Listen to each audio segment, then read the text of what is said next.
On dit que le cœur se brise en silence. Le mien a cessé de battre dans la chambre 314, sous des néons qui bourdonnaient comme des abeilles mourantes. Mais la vraie rupture?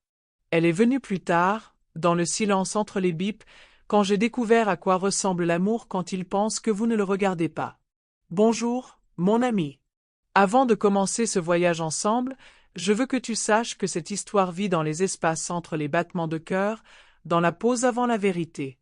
Abonne-toi et dis-moi dans les commentaires de quelle ville tu m'écoutes.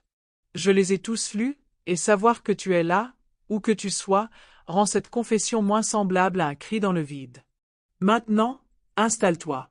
Sers-toi ton café.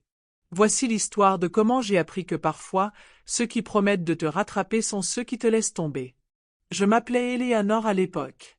66 ans, je pliais encore du linge qui n'était pas le mien, je mettais encore la table pour des enfants devenus des inconnus. La maison de la rue de la Paix ressemblait à un musée de ma propre vie. Des photos sur les cheminées, des recettes collées sur les portes des placards, 43 ans de mariage pressés entre les pages d'albums photos que personne n'ouvrait plus. Je me souviens du matin où c'est arrivé. Mardi 15 mars. Le ciel était de cette nuance de gris particulière qui donne à tout l'air d'une vieille photo, et je préparais du café pour Pierre, mon mari, comme je le faisais depuis 4 décennies. 2 sucres, un filet de crème, servi dans la tasse bleue avec l'ébréchure sur l'anse qu'il refusait de me laisser remplacer. « Maman, tu as l'air fatiguée », avait dit ma fille Sophie la veille au soir, sa voix portant ce ton particulier que les enfants utilisent lorsqu'ils s'apprêtent à donner des conseils non désirés. Elle avait 38 ans, une vie réussie, était mariée à un banquier qui m'appelait « Madame », comme si j'étais une étrangère chez moi. Fatiguée. Oui, j'étais fatiguée. Fatiguée de faire comme si mes douleurs à la poitrine n'étaient que des brûlures d'estomac. Fatiguée de trouver des excuses pour l'essoufflement qui m'envahissait quand je montais les escaliers pour changer les draps de mes petits-enfants qui venaient me rendre visite 2 fois par an. Fatiguée d'être l'architecte invisible du confort de tous. Mais je ne le lui ai pas dit. J'ai souri, comme le font les mères, et lui ai demandé si elle voulait encore du vin. L'arrêt cardiaque est arrivé comme un voleur dans la nuit, sauf qu'il était 11h30 du matin et que je tendais la main vers le sucrier. Un instant, j'étais debout dans ma cuisine, la lumière du soleil filtrait à travers des rideaux que j'avais cousus moi-même, et l'instant d'après, j'étais complètement ailleurs, flottant au-dessus de mon corps, regardant Pierre hurler dans le téléphone pendant que mon café du matin refroidissait sur le comptoir. On dit que la vie défile devant nos yeux. La mienne, non. Au lieu de cela, j'ai vu tous les moments que j'avais donnés, les anniversaires passés à cuisiner pour les autres, les Noëls enveloppés d'obligations, les années de petits compromis qui s'accumulaient pour m'effacer. Je me suis vu rapetisser, année après année, jusqu'à n'être plus qu'une ombre se déplaçant dans les pièces, entretenant la lumière de tous. Les ambulanciers m'ont soigné pendant 17 minutes. Je le sais parce que je les ai observés, suspendus quelque part entre le plafond et le sol, entre être et ne pas être. Ils ont ramené mon cœur à la vie par 3 chocs électriques avant qu'il ne décide de rester. À mon réveil en soins intensifs, la première chose que j'ai remarquée n'était ni les tubes, ni les machines, ni l'odeur d'antiseptique qui semblait tout recouvrir. C'était le silence. Non pas l'absence de bruit, les hôpitaux ne sont jamais vraiment silencieux, mais l'absence de voix que je reconnaissais. L'absence de quiconque connaissait mon 2e prénom ou se souvenait de mon goût pour le thé. Il y avait un mot sur la table de chevet. Du papier blanc, l'écriture soignée de Sophie. « Maman, les médecins disent que votre état est stable. » Nous sommes allés au cottage en Provence comme prévu. Les enfants l'attendaient avec impatience. Nous serons de retour dans 2 semaines. Reposez-vous bien. 2 semaines. J'étais morte et revenue à la vie, et ils étaient partis en vacances. Le cottage en Provence. Celui que j'avais aidé à acheter, celui où j'avais passé mes étés à cuisiner pour la famille élargie, à faire la vaisselle pendant qu'ils nageaient dans la piscine, à m'assurer que tout le monde avait des serviettes propres et des boissons fraîches et ce genre particulier de réconfort invisible que les mères procurent. J'ai regardé ce mot jusqu'à ce que les mots deviennent flous. Puis je l'ai plié soigneusement, comme j'aurais plié 1000 pièces de linge, et je l'ai placé dans le tiroir à côté de mon lit. À côté du chapelet que personne n'avait pensé à m'apporter, celui qui avait appartenu à ma mère, celui qui m'aurait réconforté dans cette pièce stérile où j'apprenais le goût de l'abandon. Il a le goût de la nourriture d'hôpital et de l'air recyclé et de la solitude particulière qui vient du fait de réaliser que l'on s'est trompé sur l'amour pendant 43 ans.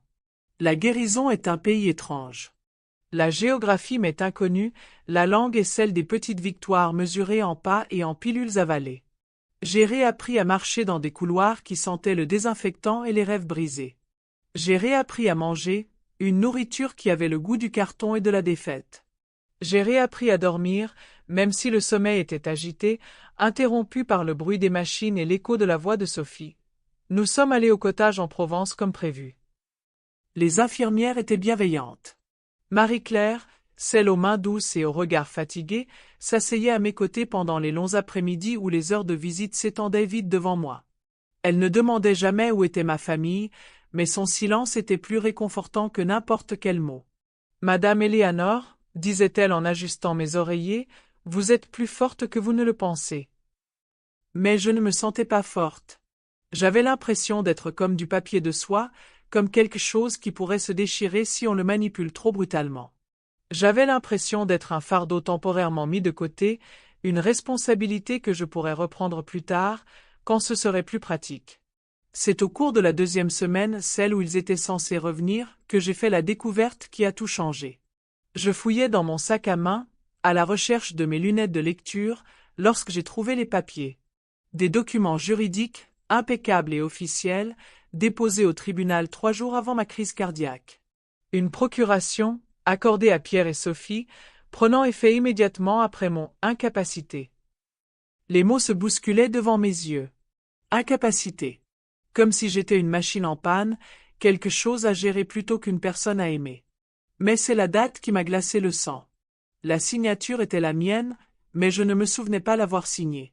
L'écriture était tremblante, incertaine, pas l'écriture assurée que j'avais utilisée pour signer des cartes d'anniversaire, des permissions d'école et des lettres d'amour à un homme qui utiliserait plus tard ses mêmes mains pour signer ma mort. Je me souvenais de ce jour-là.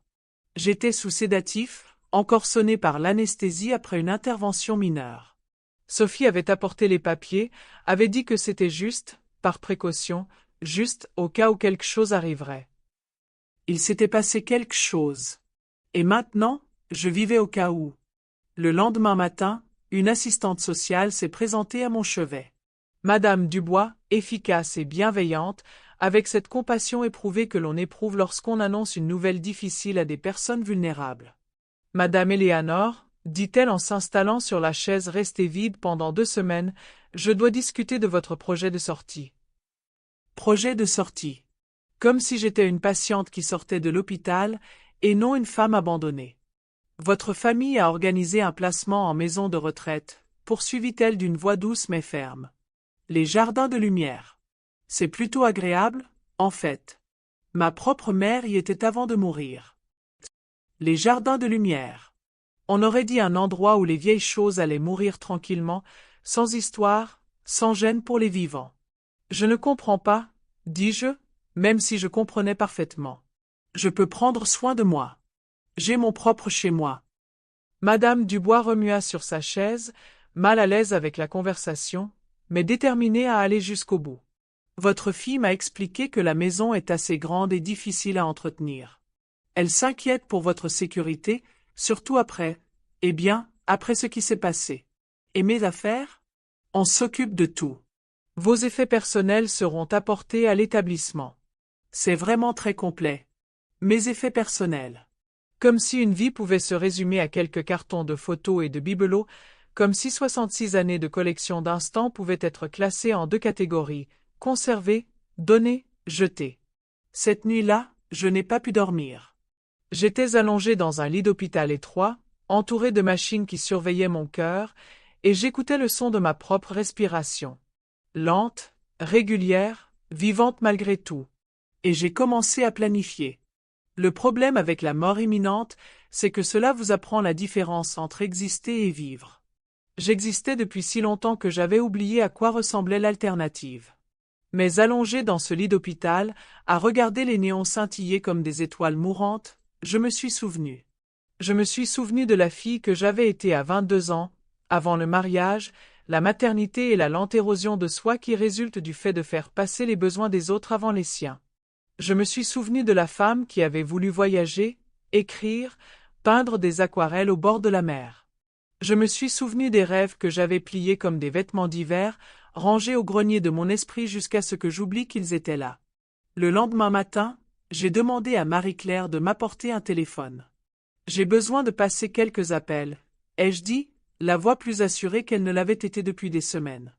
Le premier appel était pour ma banque. Le deuxième était pour un avocat. Le troisième était pour un agent immobilier qui me cherchait depuis des années pour vendre la maison de la rue de la Paix. Madame Eleanor? L'agent semblait surpris. Je pensais, eh bien, j'ai entendu dire que tu allais, comment te sens-tu? Je me sens plus clair, ai-je dit. Plus clair que je ne l'ai été depuis des années. Il m'a fallu 3 jours pour révoquer la procuration. 3 jours pour reprendre le contrôle de ma vie. 3 jours pour découvrir qu'ils avaient déjà entamé la vente de ma maison, commencé à emballer mes affaires, et m'avaient déjà réduite à un problème à résoudre plutôt qu'à une personne à aimer. La maison a été vendue en 1 semaine. 43 ans de mariage, au plus offrant. Je n'ai emporté que les bijoux de ma grand-mère, le chapelet de ma mère et une unique photo, pas celle de mon mariage ni celle de la naissance de ma fille, mais de moi à 25 ans, debout dans un champ de tournesol, riant de quelque chose qui dépassait le cadre. J'ai fermé mes comptes bancaires et transféré l'argent sur un nouveau compte, sous un nouveau nom, dans une nouvelle ville. Eleanor était morte dans ce lit d'hôpital, abandonnée par ceux qui avaient promis de l'aimer. Ce qui en est ressorti, c'est quelqu'un de complètement différent. Nora. Nora Vitement. Ça sonnait bien, non? Propre, sans histoire, sans attente, sans le poids des besoins des autres. Saint-Malo était gris, beau et plein de possibilités. J'ai loué un petit appartement avec vue sur la mer, avec des fenêtres qui laissaient entrer toute la lumière qui me manquait et des chambres qui restaient propres parce que j'y vivais seule. J'ai fait les courses pour une personne. J'ai cuisiné des plats que j'avais vraiment envie de manger. J'ai lu des livres jusqu'à 3 heures du matin, car personne ne se plaignait que la lampe soit allumée. J'ai peint des aquarelles au bord de la mer, comme j'en rêvais à 22 ans. Les premiers mois ont été les plus durs. La solitude est différente de l'isolement, mais il a fallu du temps pour apprendre à faire la distinction. Il y avait des nuits où je prenais le téléphone, prête à appeler Sophie, prête à pardonner, à oublier et à me réadapter à la forme dont ils avaient besoin. Mais ensuite, je me souvenais du mot. Les vacances en Provence. La procuration signée sous sédatif. L'établissement d'accueil choisi sans mon avis. La maison vendue sans mon autorisation. Je posais le téléphone, me préparais une tasse de thé et m'asseyais près de la fenêtre pour regarder les vagues s'écraser sur les rochers en contrebas. Lentement, prudemment, je construisais une nouvelle vie. Je m'inscrivais à un cours d'aquarelle au centre communautaire. Je faisais du bénévolat à la bibliothèque, lisant des histoires à des enfants qui me regardaient avec émerveillement plutôt qu'avec obligation. Je me suis fait des amis, de vrais amis, pas des gens qui me toléraient par devoir ou par culpabilité. Et puis j'ai rencontré Claire. Elle avait 28 ans, une mère célibataire qui peinait à joindre les 2 bouts, cumulant 2 emplois pour subvenir aux besoins de sa fille de 5 ans, Emma. Nous nous sommes rencontrés au marché, où j'achetais des fleurs pour mon appartement et où elle comptait ses pièces, essayant de s'offrir du pain, du lait et les petits luxes qui rendent la vie supportable. Tiens, dis-je en lui tendant un billet de 20 €. Pour la petite. Elle me regarda avec une telle gratitude, une telle surprise, que je réalisai depuis longtemps que personne ne m'avait regardé et n'avait vu autre chose qu'un fardeau. Tu n'es pas obligé, dit-elle, mais ses mains se tendaient déjà vers l'argent. Je sais, dis-je. J'en ai envie. C'est comme ça que tout a commencé. De petites attentions qui ont pris une tournure plus grande. Je gardais Emma pendant que Claire travaillait le soir. J'apportais de la soupe quand l'une d'elles était malade. J'écoutais Claire raconter ses rêves de retourner à l'école, de construire une vie meilleure pour elle et sa fille. Et Emma? Emma m'appelait Nana Nora dès le début, comme si j'avais toujours fait partie de son histoire. Elle s'asseyait sur mes genoux pendant que je lui lisais, sa petite main traçant les mots sur la page, sa présence un cadeau que je n'aurais jamais imaginé recevoir. Nana Nora, disait-elle, tu m'apprendras à peindre. Bien sûr, ma chérie, répondais-je, sincère. Voilà à quoi ressemblait l'amour lorsqu'il n'était pas instrumentalisé, lorsqu'il ne dépendait pas de mon utilité, de mon silence ou de ma volonté de disparaître. Voilà ce qu'était la famille quand elle était choisie plutôt qu'imposée. C'était le 6e anniversaire d'Emma quand tout a basculé. Claire avait insisté pour fêter ça à la plage, avait invité la moitié du quartier, avait transformé l'événement en ce joyeux chaos qui fait le bonheur des enfants. J'aidais à préparer le gâteau, les mains fermes pour allumer les bougies, quand j'ai entendu le clic d'un téléphone portable. C'est tellement mignon, a dit l'une des mères, publiant sur les réseaux sociaux sans réfléchir. Une grand-mère du coin qui aide à une fête sur la plage. L'amour communautaire à son meilleur. Je n'y ai pas prêté attention. Les réseaux sociaux étaient un pays étranger pour moi, un endroit où les jeunes documentaient leur vie en temps réel. J'ai souri à l'appareil photo, j'ai aidé Emma à souffler ses bougies et je n'y ai plus prêté attention. Jusqu'à ce que le téléphone se mette à sonner. D'abord les informations locales. Puis les journaux régionaux. Puis les médias nationaux. L'histoire était devenue virale. Une grand-mère abandonnée par sa famille suite à une crise cardiaque se construit une nouvelle vie au bord de la mer. Quelqu'un m'avait reconnu sur la photo, avait fait le lien entre Eleanor, disparue, et Nora, apparue. En quelques jours, ma vie tranquille était assiégée. Des journalistes campaient devant mon immeuble. Des inconnus frappaient à ma porte, désireux d'entendre mon histoire, de traduire ma douleur en contenu, ma guérison en une. Et puis Pierre m'a appelé. Eleanor. Sa voix était différente, plus faible. Il faut qu'on parle. J'ai failli raccrocher. J'ai presque fait semblant de ne pas reconnaître la voix qui m'avait murmuré des mots doux à l'oreille, qui avait ensuite signé les papiers pour me faire interner dans un établissement de soins sans mon consentement. Je m'appelle Nora, ai-je dit à la place. S'il vous plaît, a-t-il dit. On a fait une erreur. On peut réparer ça. Réparer ça. Comme si j'étais un appareil en panne, quelque chose qui pouvait être réparé et remis en service.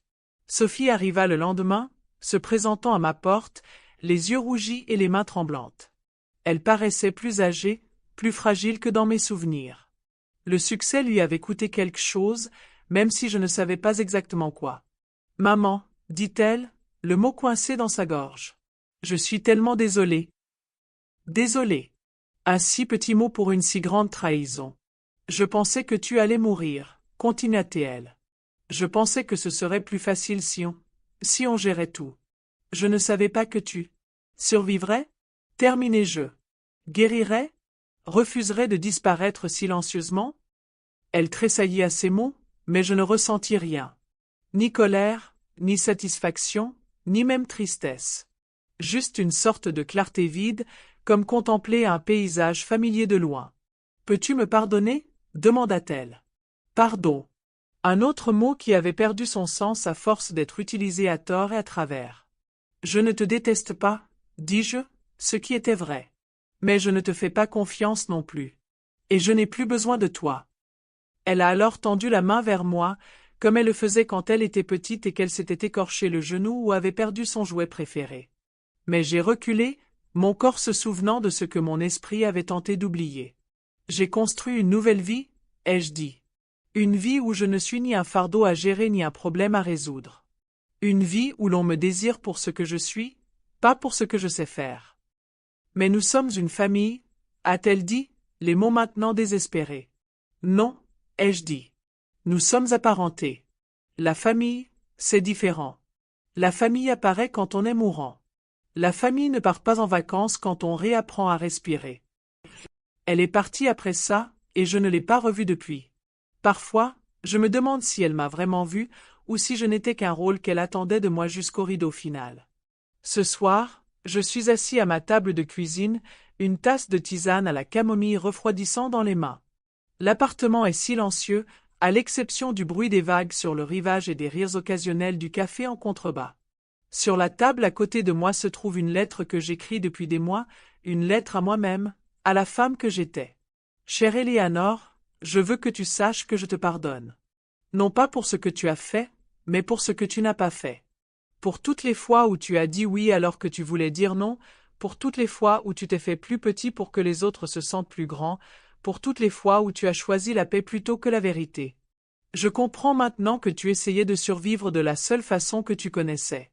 On t'a appris que l'amour était un sacrifice, que la valeur se mesurait au service, que la valeur d'une femme résidait dans sa capacité à disparaître pour que les autres puissent briller.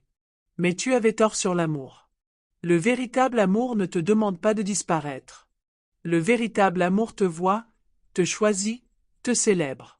Le véritable amour se montre quand tu es en train de mourir et te tient la main pendant que tu apprends à vivre à nouveau. Je veux que tu saches que la fille que tu étais à 22 ans est toujours là. Elle peint au bord de la mer, lit des histoires à un enfant qui l'appelle grand-mère, construit une vie qui correspond à sa taille réelle au lieu de la forme que d'autres exigeaient qu'elle prenne. Tu as fait du bien, Eleanor. Tu l'as gardée en sécurité en toi toutes ces années, attendant le bon moment pour la laisser respirer à nouveau. Et quand ce moment est arrivé, quand ton cœur a cessé de battre et que tu as dû choisir entre exister et vivre, tu as choisi de vivre. Cela demande du courage. Le genre de courage qui construit de nouvelles vies à partir des cendres des anciennes. Le genre de courage qui dit non à ce qui est et oui à ce qui pourrait être. Repose-toi maintenant. Ton travail est terminé. Nora prendra le relais à partir d'ici. Avec amour et gratitude, la femme que tu es devenue, je plie cette lettre avec soin, comme j'ai plié les vêtements d'école de Sophie, comme j'ai plié mes rêves en morceaux de plus en plus petits jusqu'à ce qu'ils tiennent dans les coins de la vie des autres.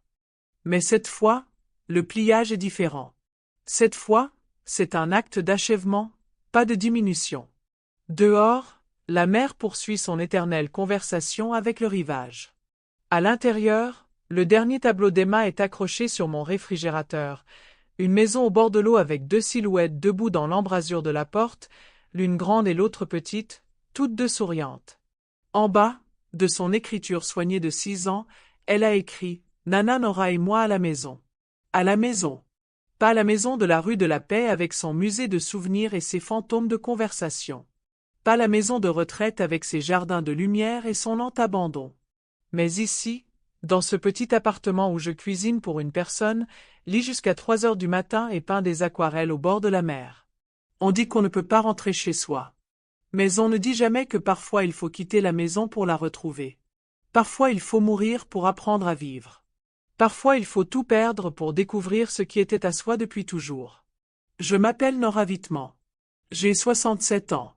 Je vis au bord de la mer, dans une ville où personne ne connaît mon histoire, où ma valeur ne se mesure ni à mon utilité, ni à mon silence, ni à ma volonté de disparaître.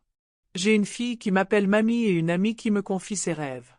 J'ai des pinceaux qui connaissent le poids de ma main et des livres qui ne s'ouvrent que pour moi.